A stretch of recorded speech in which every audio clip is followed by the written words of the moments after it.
Hey, welcome to Golden Health Method. My name is Dr. Sean Golden, and I use natural, research-based strategies to help people overcome their chronic health conditions. And in this episode, we're going to be talking about the relationship between thiamine and fatigue, especially chronic fatigue. Thiamine now has an impressive amount of research building up, showing that it can improve chronic fatigue in a wide variety of different health conditions, or sometimes even without a health condition.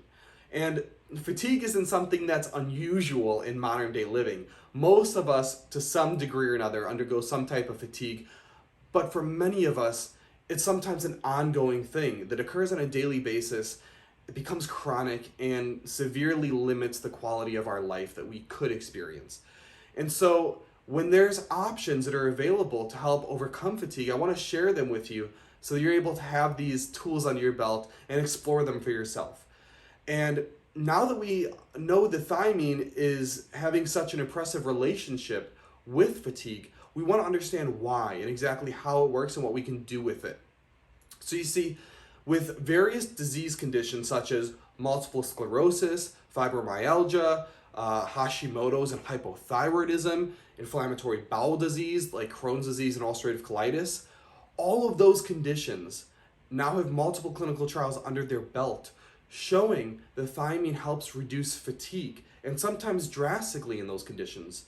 And all of those conditions I just mentioned, one of the key features that usually is associated with the disease is fatigue. So instead of just focusing on the disease, we want to also focus on some underlying issues, one of which could be thiamine deficiency. And thiamine deficiency isn't uncommon in modern day living. Most people think that we generally don't have vitamin deficiencies anymore, but that's simply not true. And sometimes supplementing with higher dosage of certain vitamins can drastically improve our quality of life. So, first of all, what is thiamine? Thiamine is vitamin B1. It was actually the first B vitamin that was ever discovered. And if you're deficient in it, very bad things happen. The classic syndrome is called beriberi. There's different forms of wet and dry beriberi. We're not really going to get into those symptoms today. Most of us don't experience all of those symptoms of beriberi. But a subclinical thiamine deficiency, meaning you might not get full-blown thiamine deficiency symptoms, but if you're low on thiamine, you might experience subclinical thiamine deficiency, which means you're not getting the full-blown syndrome, but you are experiencing some effects. And one of the main ones is fatigue. Now, why would so many of us have thiamine deficiency in the first place or be low on thiamine? And the reason is actually because of what we're eating for the most part. You see, nowadays we're eating and relying on a lot of different types of processed and refined foods. And so this is what happens when we turn, for example, a whole grain type of bread into like white bread or a different type of refined bread. And that's not just bread, but if you talk about chips or candy or, go to the store, go down the aisles, and almost 95% or more is refined food, processed food. Now, the problem is that when we eat whole grains, or not just whole grains, but unrefined food in general, thiamine comes with that food. So when we're eating carbs, which thiamine is very important in the processing of carbs, natural carbs always have thiamine associated with it. But when we refine those foods, then we lose the thiamine.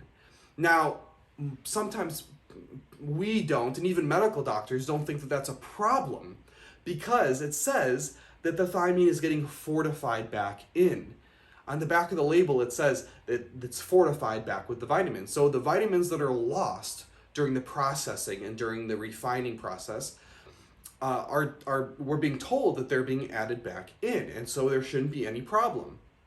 And with some of those vitamins, that's true. They get added back in just fine. The problem with thiamine in particular is that as a supplemental form, it has a very, very hard time absorbing. And in clinical practice, this is very easy to see because the amount of thiamine that we want to get from our diet is usually just a handful of milligrams. Where if someone has thiamine deficiency and you're trying to make up for it with a supplement, you have to get anywhere between 600 to sometimes 12 or 1800 milligrams in order to overcome that deficiency. And the reason you have to use such a high dose is because of how hard and how difficult it is for thiamine in a supplemental form to absorb. And what we don't realize is that when you take thiamine in a pill, like thiamine mononitrate, for example, which is the most common form of supplemental nitrate, you can get that in a pill form. But that's the exact same type of thiamine that they're sprinkling in to the refined foods to fortify thiamine back into them. And that form of thiamine does not absorb well at all. So even though it says that the food is making up for the thiamine, on a real level, physiologically, in terms of absorption, that isn't true. You can become deficient in thiamine because the supplemental form isn't getting absorbed like the natural form would. Now, yes, it is the same molecule. Both are thiamine, the supplement and what's in the food. They're both thiamine, the exact same molecule. However, when it's in the food, it's encapsulated in a food matrix. And we know now that when it's inside that food matrix, it absorbs much, much more effectively. And so we don't develop a deficiency because it has a high absorption. Whereas in a supplemental or refined form, the absorption is incredibly low. And this can lead to subclinical thiamine deficiencies. And now, all of this would really just be theory or anecdote, but we now know that this is absolutely true because of all of these clinical trials that are coming out in all of those different disease conditions. In IBS, hypothyroidism, multiple sclerosis, chronic fatigue or fibromyalgia, all of those conditions responded very well to high-dose supplemental thiamine. Now, just because the supplement doesn't absorb well doesn't mean you shouldn't use it. It just means you have to use a higher dose. But sometimes we get scared of high dose because for certain supplements, vitamin D, vitamin A, certain supplements, you can overdose by using a high dose. And it varies on a case-by-case basis depending on what supplement you're talking about. Some are safe to use a very high dose and some are not. Sometimes they have side effects. In this particular case with thiamine, there's never been a study that showed at any dose there was any significant negative side effects. The most common would be maybe a little bit of tummy aches and sometimes a little bit of a sulfur smell. That's essentially the side effects that you're going to get. It's an incredibly safe supplement and it's been used for literally 100 years or more at this point. So it has an incredible safety history behind it. It's nothing that you should be afraid of. So using high dose thiamine can be an option because you can use a high enough dose to overcome the limited absorption. The studies have shown the high dose thiamine does overcome that absorption problem if you do use a high enough dose. Now, if you want to see the actual research itself that I'm referring to, or the images of the results of that research, it's in the description below if you want to take a look. I linked them in there so you can see for yourself the type of results that they got. But in many of these cases, the results are not small. There are sometimes very significant, large results that significantly improve the quality of these people's lives. And so it's important to take this into account when we're dealing with fatigue. And an especially interesting case is one that I already talked about, which is hypothyroidism and Hashimoto's, because the fatigue in this condition is almost universally just blamed on low thyroid hormones. And when someone goes on thyroid medication and they get their thyroid up to a better lab value and their doctor says your lab values are now perfect, but the patient says, but doc, I still don't feel good. I still have crushing fatigue. I still have to sleep 10 hours a day to feel normal. The doc sometimes will ignore the person's subjective experience and say, well, maybe it's all in your head, or, nothing's wrong. Your lab values are perfect, so I don't know what to tell you. And unfortunately, that's a case, in my opinion, of thinking too much inside the box. And what limits us to our thinking is our assumptions. And our assumption in this case is that the fatigue in this patient must be coming from their thyroid because they were diagnosed with hypothyroidism. And so that's where the fatigue must be coming from. And so if we get their thyroid values back to perfect, then they should have no more fatigue. And if they do, well, maybe it's just all in their head. that's an assumption that the fatigue is coming from thyroid hormones, when there are actually many other options. I mean, thiamine, iron, I could go on, I could give you a list right now, but thiamine is proving to be a big one. And so it's one that a lot of people don't know about or don't suspect, and the medical doctors aren't suspecting, because what medical doctors are being taught in school is that vitamin deficiencies, by and large, no longer exist in the United States, because we're fortifying food, and so we should all be getting our daily value of the vitamins we're consuming. And I just explained the fallacy of that logic, of the poor bioavailability. And so people do have vitamin deficiencies, and they are a real thing. And in this case, thiamine is an important, or a particularly important player in the whole spectrum of fatigue. Now, of course, it's not the one cause of all different types of fatigue, but it is a tool that I want you to have in your toolbox so that you can test out for yourself to see if it is a contributor.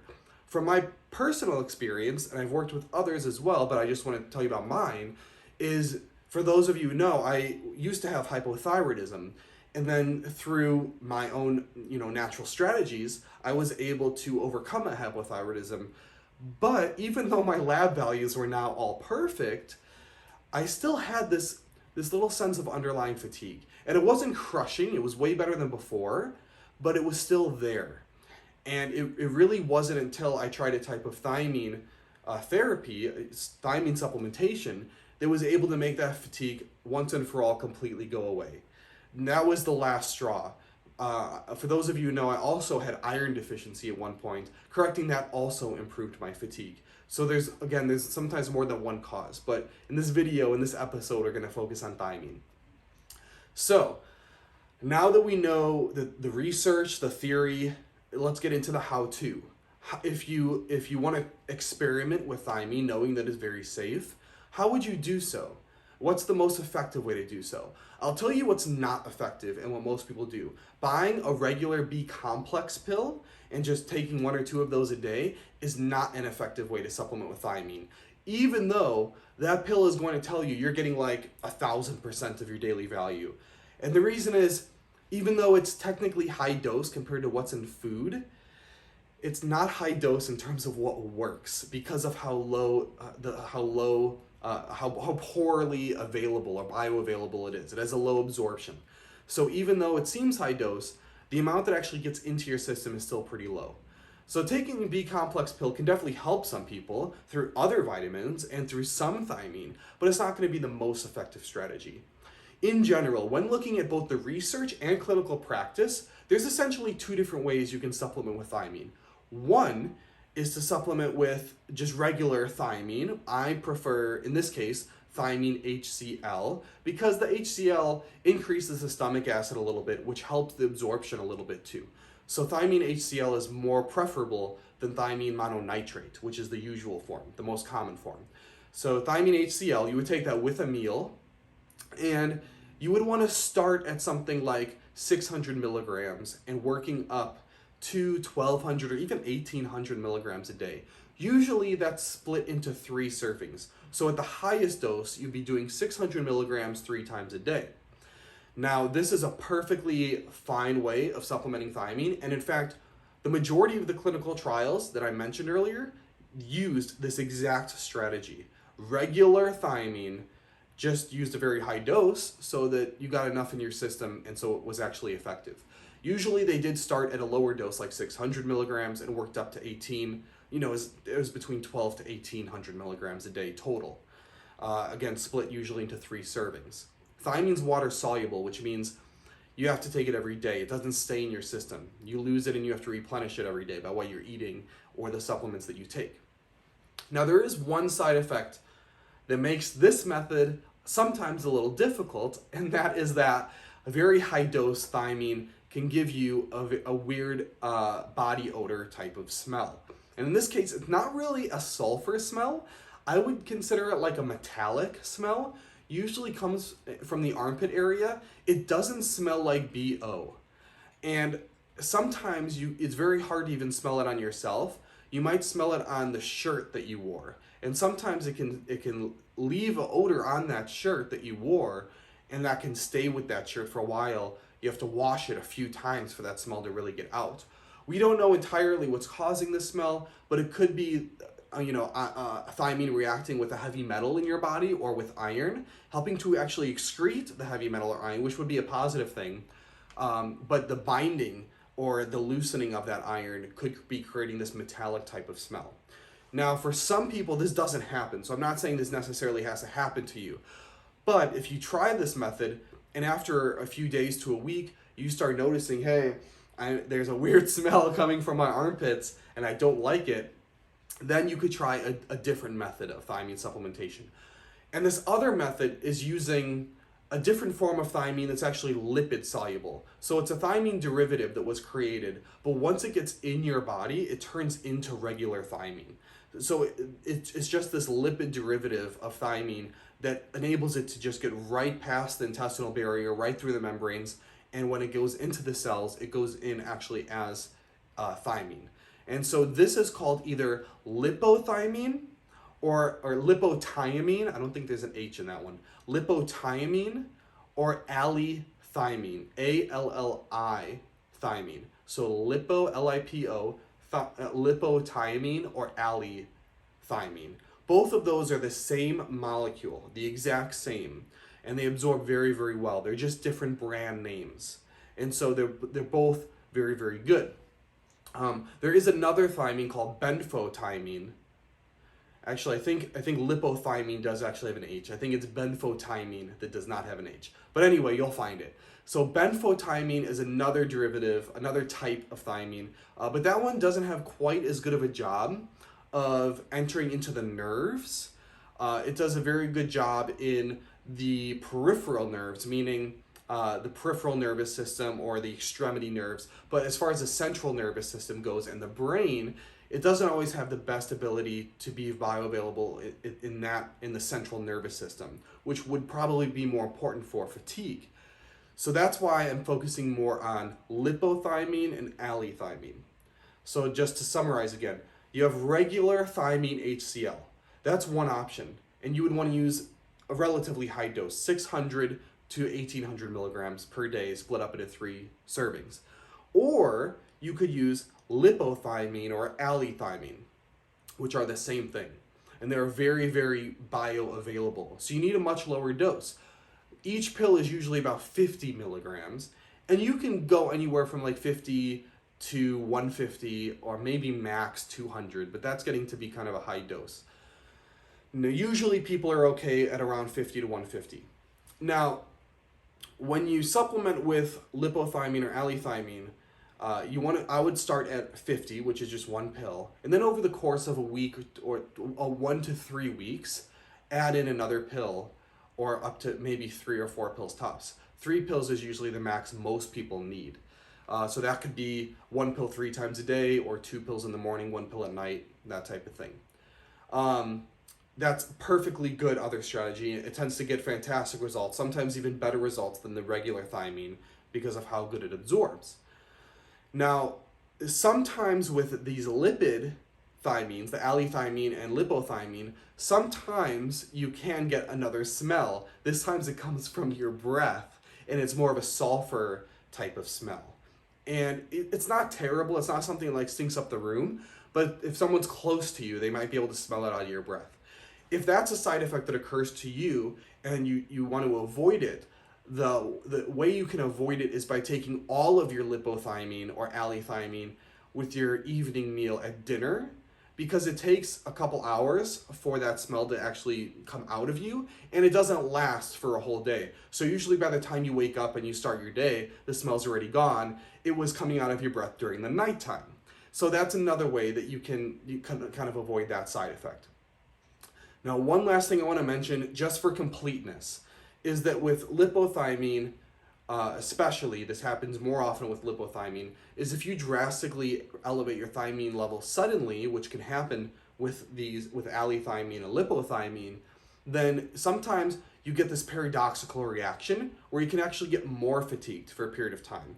And we don't fully understand this understand this counterintuitive reaction that happens where you actually get more fatigue at first, but it is It's not common, but it does happen. And so if it does happen to you, don't give up on thiamine right away, because that's usually a good sign, meaning that later on you're going to experience a lessening of fatigue significantly, and that you might have even been more thiamine deficient than most people. And so I would stick with it. Just stay with one pill and wait till the fatigue gets better before moving up to 2 pills. When you move up to 2 or 3 pills, the fatigue might come back again. And then again, just stick with it until it gets better. Again, for the majority of people, that isn't the case, but sometimes it can happen, and so I want to let you know that that's a possibility. Now, one last thing. Sometimes, and especially to avoid this paradoxical reaction, it may be linked to magnesium deficiency. Many of us are deficient in magnesium as well, which is a mineral that's involved in over 300 enzymatic reactions in the body. It's very important. It's involved in so many reactions. Thiamine is also involved in many reactions. And thiamine and magnesium actually work together in a lot of cases. So one theory about why we might get this paradoxical reaction with thiamine, especially with the lipid that absorbs very well, is because with thiamine, you're actually increasing the enzymes responsible for energy production, which is a good thing. But those same enzymes use up more magnesium then, because they're now sped up in a sense because of the thiamine. And so they use up more magnesium. And so if you're deficient in magnesium, the supplementing with more thiamine might, in a sense, be showing you that magnesium deficiency, might be uncovering a magnesium deficiency that was already there. And so what you would want to do is, if you notice, in my opinion, whether you notice it or not, most people should be supplementing with magnesium in general, but especially if you get fatigue symptoms from thiamine, or makes the fatigue worse, you definitely want to suspect a magnesium deficiency and start supplementing with magnesium too. Some doctors recommend actually starting magnesium supplementation for 2 weeks or more before starting high-dose thiamine or lipothymine or allothymine to prevent any type of magnesium deficiency syndromes, because magnesium deficiency can also be associated with fatigue. And so those two nutrients really interact with each other quite a lot.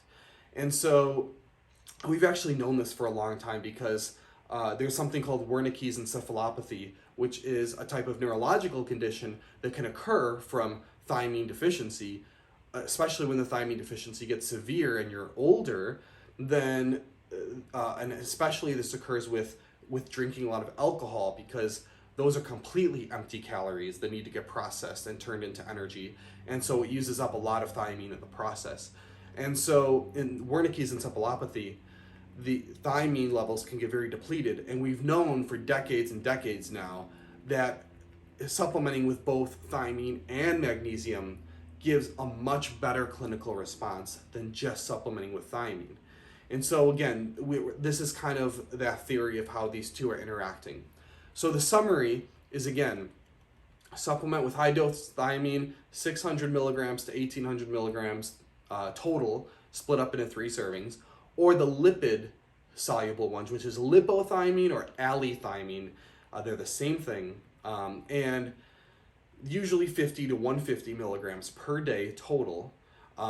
If you get the breath thing, the sulfur breath or the garlic breath, then try to take all the pills at nighttime. That will usually solve the problem. And then also make sure with either of these methods to make sure you have enough magnesium in your body. That's something that's super common now anyway. Magnesium is being depleted in our soil. Most people aren't eating very high magnesium foods throughout the day. It's just incredibly common as well.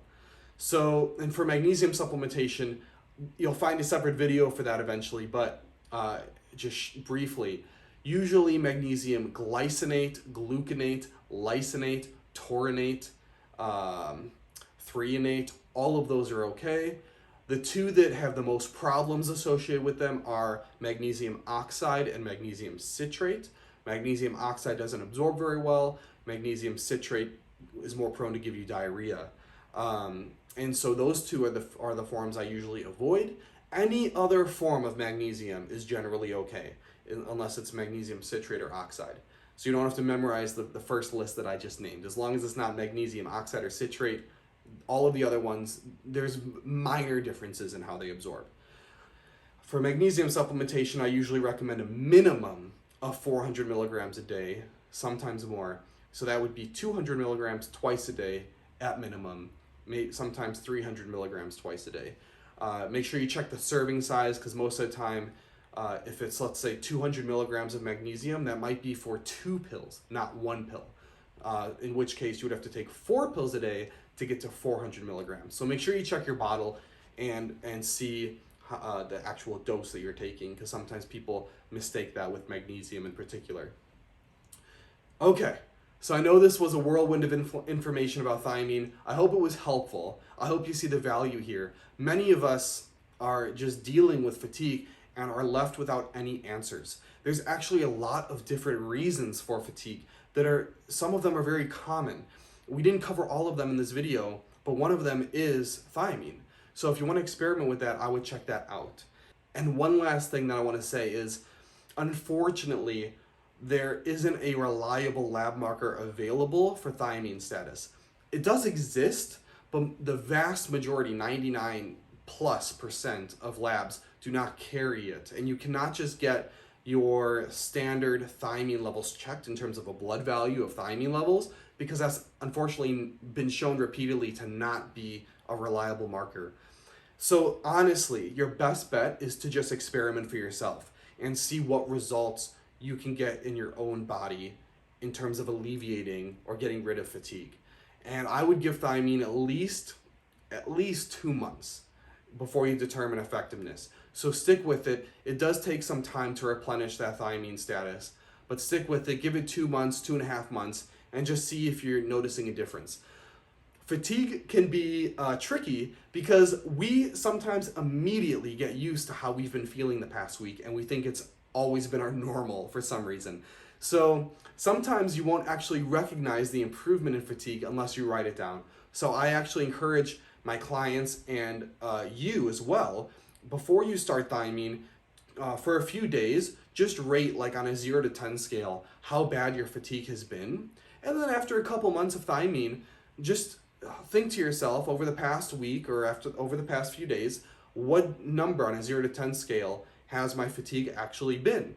That'll give you a much more objective way to see if it's helping. Because again, sometimes we just get used to like the ups and downs of fatigue, and sometimes we don't really recognize when we've been at a consistently lower level. So that's my advice to you. I hope that this video was helpful. I hope that it serves you. I hope you can test it out and see if it works for you. If you have any questions, feel free to reach out to me or comment on the YouTube video below. And until I see you next time, take care.